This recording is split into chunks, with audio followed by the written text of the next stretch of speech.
పూజారి గారు అసలు దేవుడు ఉన్నాడండి? అయ్యో ఏమిటి అప్రా చెప్ప మాటలు? పాపండి నింపలేసుకోండి. దేవుడే లేకపోతే మనం ఎలా బతుకుతున్నాం? ఏం బతుకులరా అంజీ, గుళ్ళో ప్రసాదం తిని కడుపు నింపుకోవాల్సి వస్తుందిరా. భూములుండి పండించలేకపోతున్నాం, నీళ్లు లేక, నీళ్లుండి తాగలేకపోతున్నాం, కొనుక్కోవడానికి డబ్బులు లేక, గాలుండి పీల్చలేకపోతున్నాం, ప్రతి గాలి నా కొడుకు లీడర్ పై మొత్తం దేశాన్ని పొల్యూట్ చేయడం వల్ల డబ్బులు సంపాదించలేకపోతున్నాం, సినిమాల్లోకి రాజకీయాల్లోకి ఎలా వెళ్ళాలో అర్థం కాక, నిజమని తెలిసి కూడా మాట్లాడలేకపోతున్నాం అండి. నిజమే పెద్ద అబద్ధం అయిపోయింది కాబట్టి పేడకోళంగా మాట్లాడినా పచ్చి నిజాలే మాట్లాడారా. మరి సీతమ్మ తల్లి డ్యామ్ కి రావణాసుల్లా గడ్డం పడిన బ్రహ్మంగాన్ని చూస్తూ ఏం చేస్తున్నాడండి మన దేవుడు? తప్పు. మనిషి బతకడానికి కావలసినవన్నీ ఇచ్చాడు ఆ భగవంతుడు. అయినా మనిషి కామ క్రోధ మోహ మదమాశ్చర్యాలనే మాయలో పడి ఆయన పక్కనుండే అర్హతను కోల్పోతున్నాడు. కానీ స్వచ్ఛమైన జీవితాన్ని గడుపుతూ సాటి మనిషిలో భగవంతుని చూసే మనిషికి ఆయన ఎప్పుడు పక్కనే ఉంటాడు, ఏదో ఒక రూపంలో ఆదుకుంటూనే ఉంటాడు. అందువల్ల మనం ఎప్పుడు ఆయన పక్కన ఉండే అర్హతను సంపాదించుకోవాలి. అప్పుడు ఆయనే మంచిది డ్యామ్ పూర్తి చేయిస్తాడు.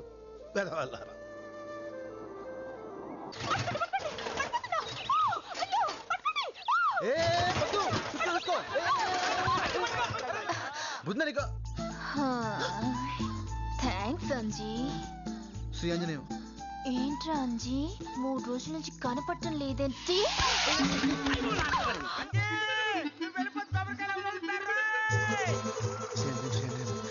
నీళ్ళు తేవాలి, ఎల్టికాయ మప్పలవరకు ఇవ్వాలి, గురువారి గుళ్ళు పూలు తేవాలి. అబ్బో ఎన్ని పనులు ఉన్నాయో. ఏంట్రా అంతా చూసేసి పారిపోతున్నావు? అయ్యో అంజయ్య, ఆడపిల్లనంతా చూసేసి మగాడివి నువ్వే అంత కంగారు పడుతుంటే ఇలా తిరగా.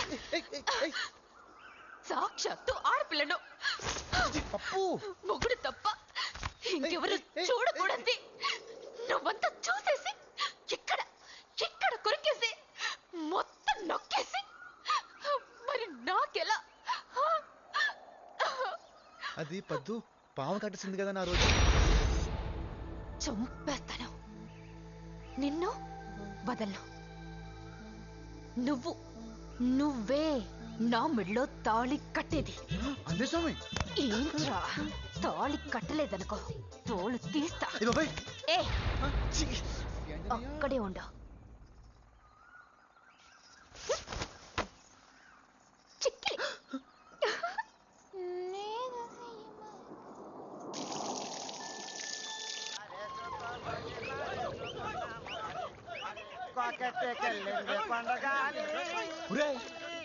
ఆంజనేయం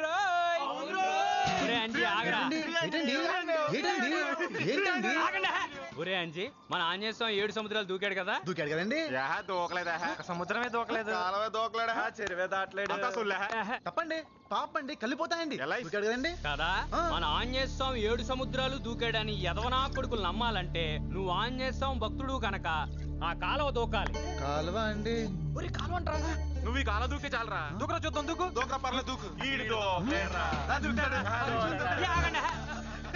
మన బాస్ ఆంజనేయ స్వామి పరువు నీ చేతుల్లో ఉంది, ఏం చేస్తావు నీ ఇష్టం.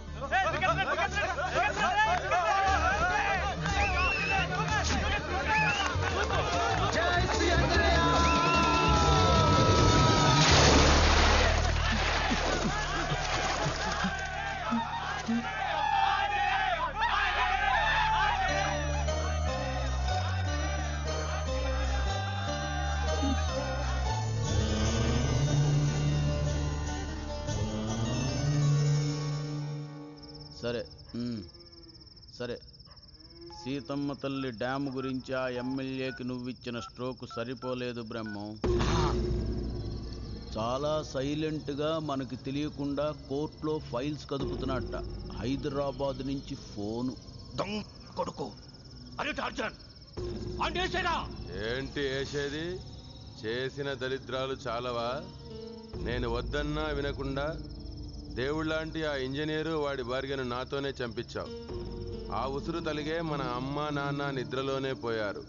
బంగారం లాంటి నీ పిల్లలు ట్రాక్టర్ కింద పడి చచ్చారు. కొరివిదయ్యాలా బ్రతుకుతున్నాం.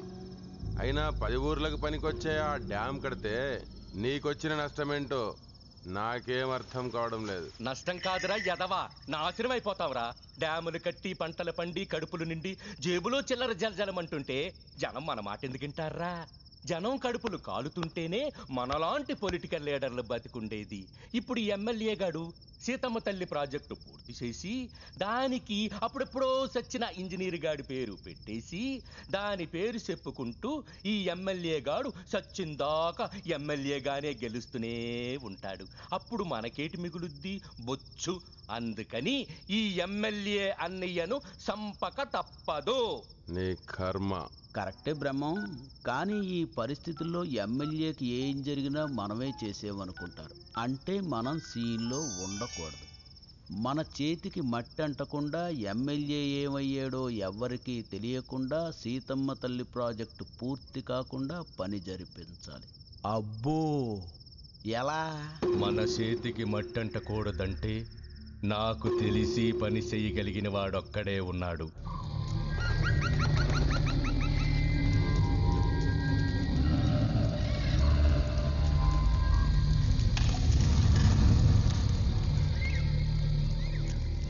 స్వామి,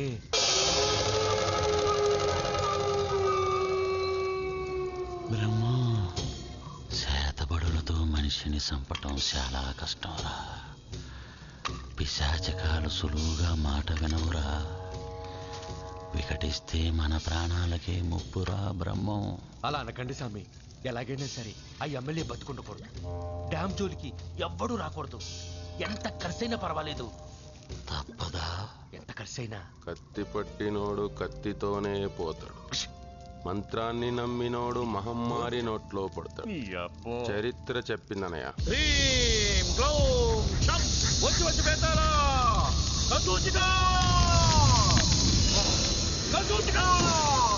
నేను పిలుస్తున్నాను, నేను పిలుస్తున్నాను.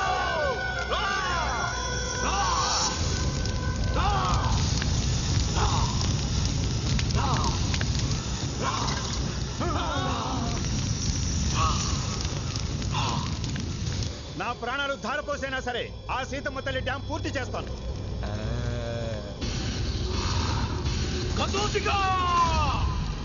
ఇదే నీ తప్పను. స్వీకరించు, ఆరగించు.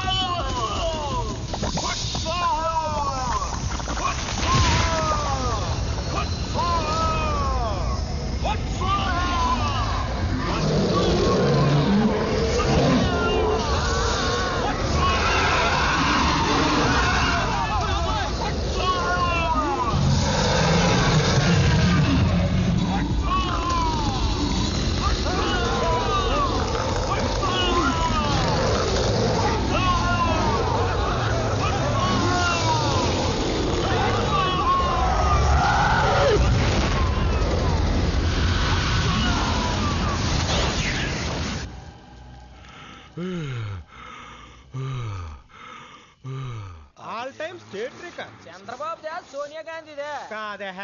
ఆంధ్ర అసెంబ్లీ సమావేశాలకి 294 మంది ఎమ్మెల్యేల్లో 293 మంది హాజరయ్యారంట. కలికాలం.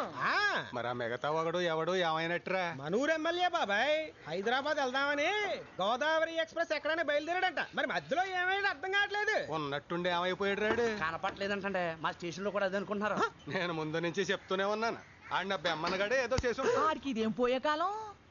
మరి గుడి ముందు ఆ బోరింగ్ డ్రామా ఏంటి బాబాయ్?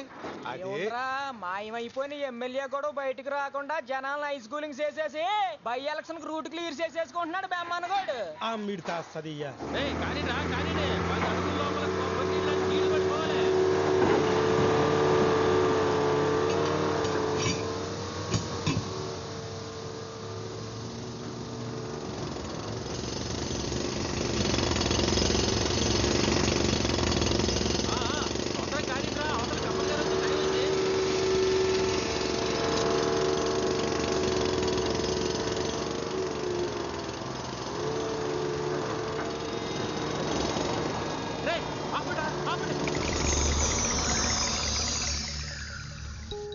బోరేయిస్తుంటే నల్లటి పౌడర్ బయటపడిందని కాంట్రాక్టర్ చెప్తే అనుమానం వచ్చి టెస్ట్ చేయించా.